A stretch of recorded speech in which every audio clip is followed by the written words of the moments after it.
I suppose we better get stuck back into this Suzuki, eh? Let's go.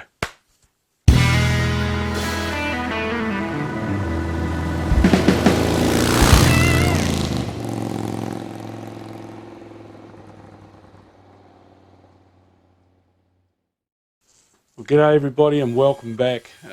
Firstly, let me give you my heartfelt thanks for all of the condolences that came through following the death of my friend Philip.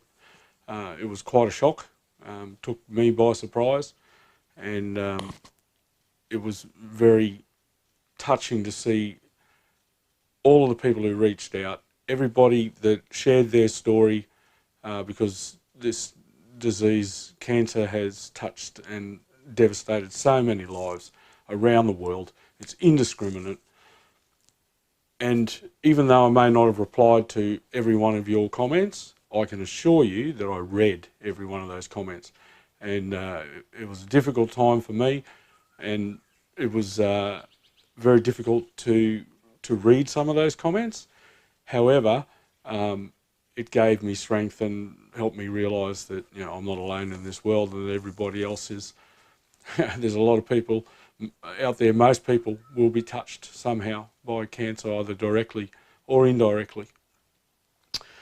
All right, so all of that aside, I did actually, there's been a bit of a hiatus for a week or so. I did actually plan to do some work on the GS last weekend, but my plans went awry when I went out in the morning to go and catch up with a friend, and the throttle cable snapped in basket case, and I ended up mucking around replacing it. So we didn't get anything done. However, where we're at now, if you'll remember, rewind, the last actual episode was trying to repair that damaged fuel tap. Now, Michael Hawley, superstar, sent me out a replacement fuel tap. So I opened it up. It's got quite a bit of rust in it, Michael. You might want to check the tank it came out of. But hey, dude, thank you so much, man. So I grabbed the tap and inspected it, and it's absolutely perfect. I put it on a sheet of glass with some 1000 wet and dry, and just gave it a little bit of a dress up. It's got the new seal on it now. The tap has been cleaned and it's ready to put back together. So even with the new, oh, that's nice. So this tap will no longer be failed. It will work as intended. So at the risk of, then we've just got the last gasket to put on the tank, a couple of screws to put on there. So we might as well do that now, because I don't want this turning into the same type of saga as the tail section on Del Boy's hammered dog shit bike.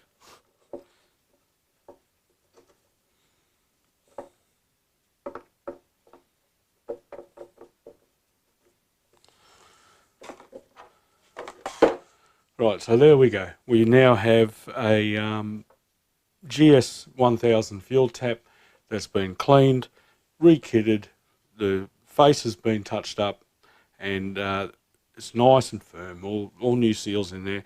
That will now function as intended by Suzuki. So we don't need to labour with that anymore. This is ready to go onto the fuel tank. So what's next? Master cylinder. The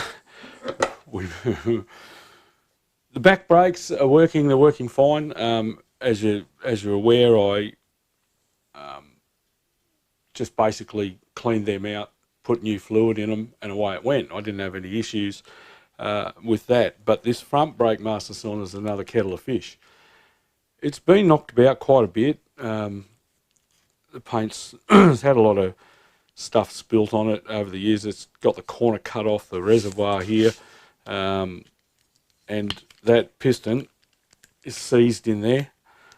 There's parts of the casting broken away where the handlebar meets, and there's also no switch for the brake light. So we got a bit to do here. I'm a little bit nervous about pulling this apart. I hope we don't go down another rabbit hole, but we need to look at it.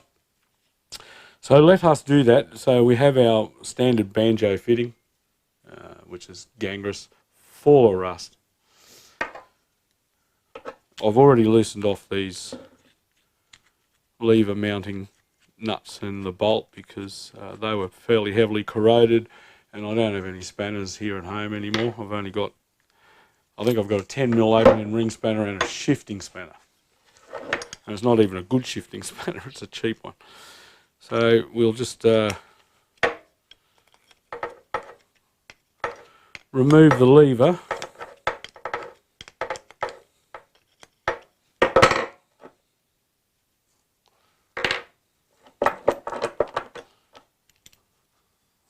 Ugh. Okay, I'm just going to lay these out in order. So there was the lever, then there was this washer. God,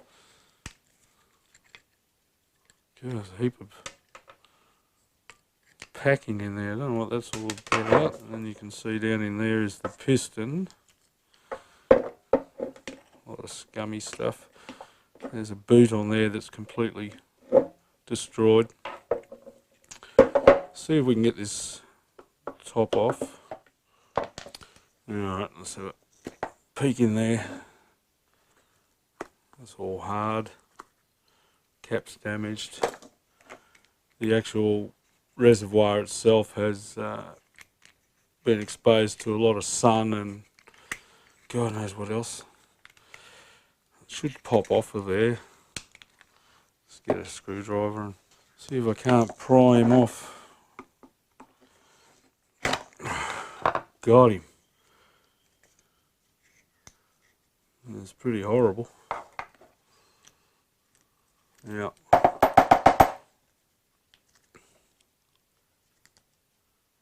There's an O-ring in there.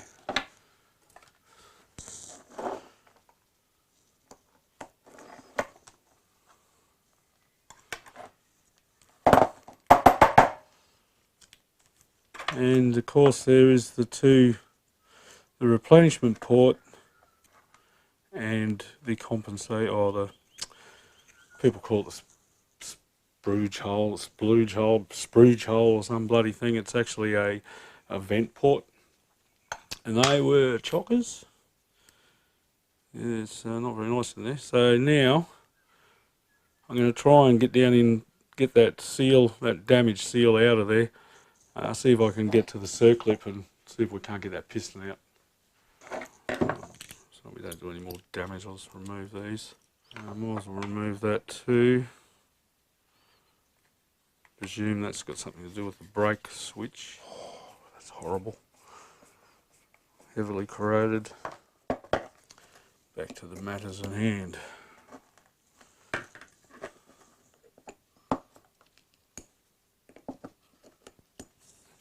I don't know whether you can see in there or not, but there is a corroded up circlip. In fact, the circlip holes aren't even existing, and behind it is the piston. So I'm going to attempt to get that circlip out and then try and extract the piston. Motion Pro circlip pliers for master cylinders. I'm going to give it a blast with a bit of air.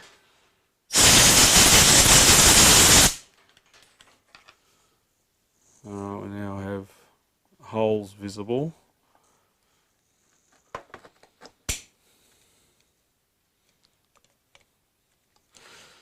Spray a bit of wizard's piss in it. Bit of RP7 will do.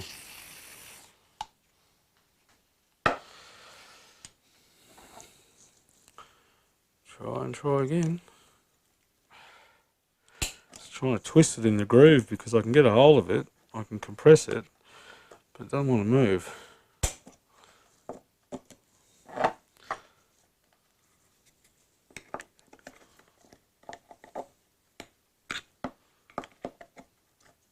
Alright, I've got it moving in the groove.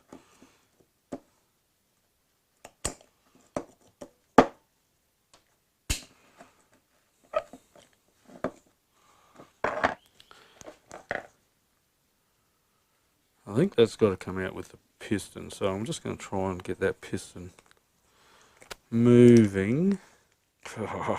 It's rock solid. I'm just going to put it in the vise and give it a few light taps and see if we can't free it up.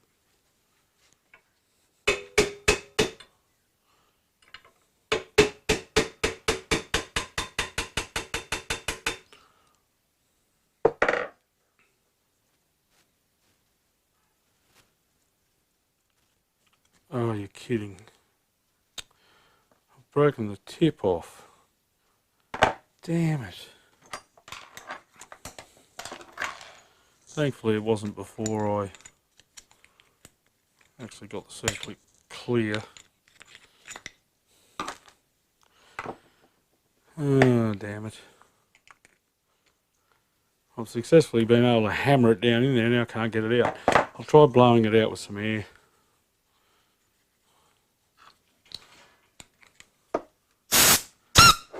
There she goes. Well, managed to knock that around with the pliers. I can clean that up. Spring, cup seal, and finally the lip seal for the outside elements. It's pretty horrible in there. So what we need to do now is clean it all. See if we can't freshen it up. That's part of the brake light switch, obviously. It just shot out of there.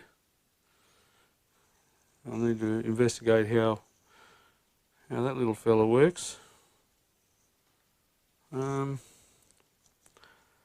I'm going to give this a good scrub now, and we'll probably finish it off in the ultrasonic cleaner, I reckon. So, don't despair.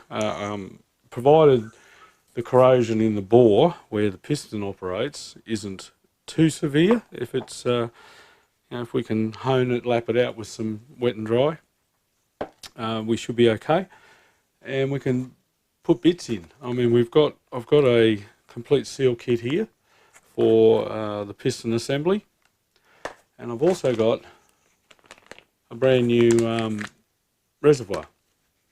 So we can replace all that old crap. It's not a big deal. So let's go ahead now and give this a good scrub and see how it comes up.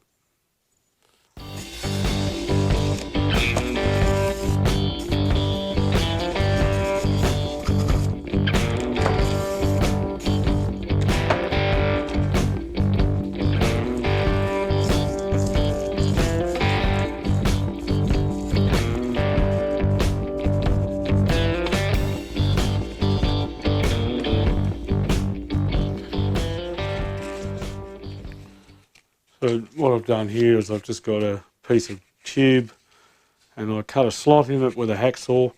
I'm going to use this as a lapping stick on my cheap ass doesn't spin fast enough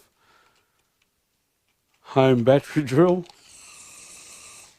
Put a bit of RP7 in there and lap away.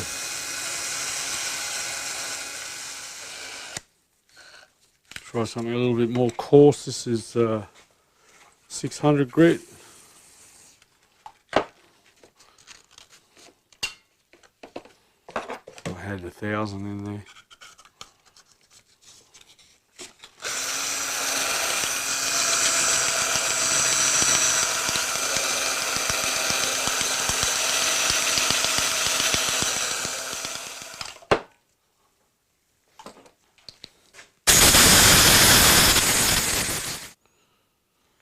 Alright, so that's actually come up pretty bloody good, to be honest.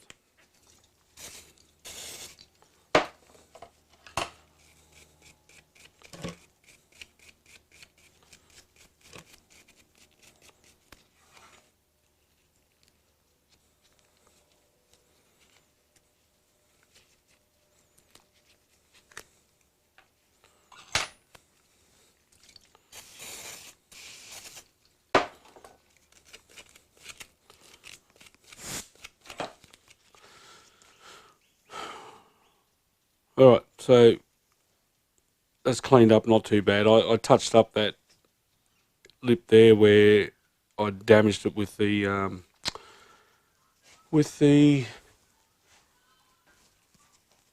long nose pliers, because that's where the dust seal will mount.